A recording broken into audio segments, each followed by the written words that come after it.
Peace and love to all my brothers and sisters. This is Teacher Kaitesi. I hope all is well. So my message today is about finding your animal guide. Okay, so first I will tell you why this is important. You see, when you know your animal spiritual guide, it helps you understand your character better. That's one. It helps you understand yourself better.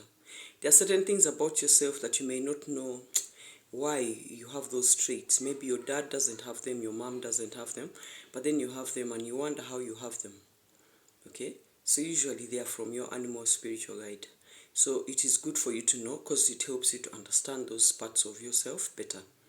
Second, for you to know your true diet, you have to know your animal side, because your animal spirit will truly show you what diet you're supposed to be on.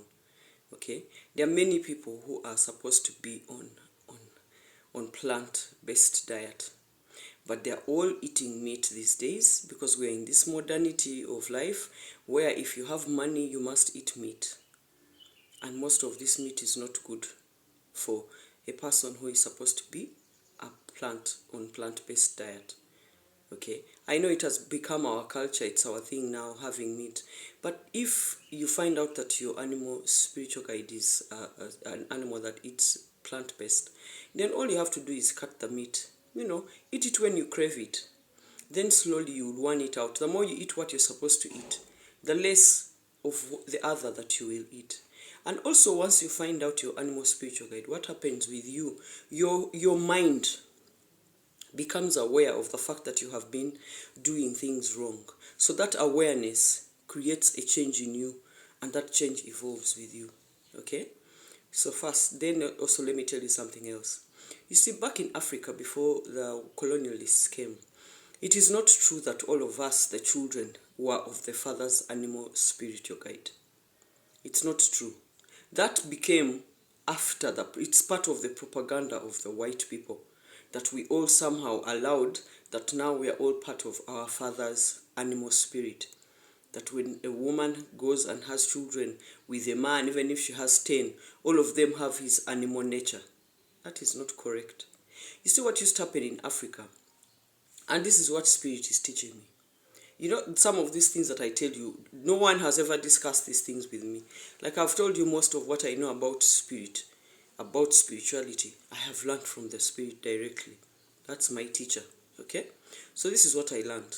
Back in Africa, when you would be a child, and around 2 years, when they're warning you off and you're stopping to breastfeed, and you're beginning to get onto solid food, at 2 years you can talk, okay? So what they would do, the elders would prepare a certain concoction for you of herbs and things, and then they would give you these things to drink, and they would bathe you in certain herbs, and they would ask the ancestors and the spirits before to show us who this is, who has returned, what animal spirit are they, how are we supposed to take care of them.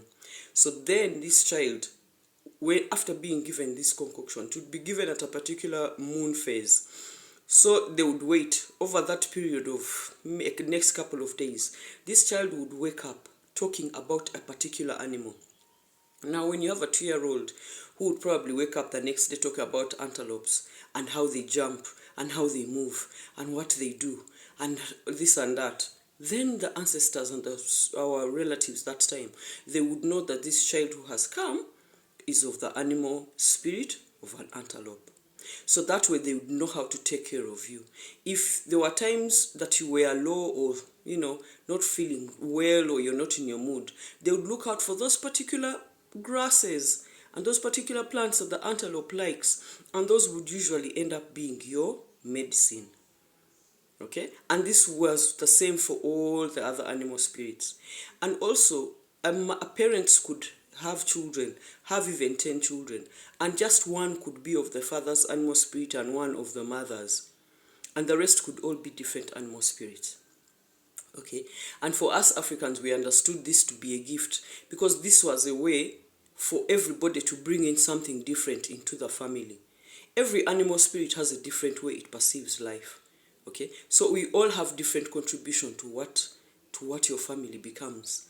So we were all embraced as we were. There was no time in Africa where we tried to make people behave the same or have the same character or have the same, We understood that every individual is different And so they are allowed to behave differently. And those animal traits of that spirit, they would help the parents understand that child and know, when the child does this, they know, okay, that is from their animal spiritual guide.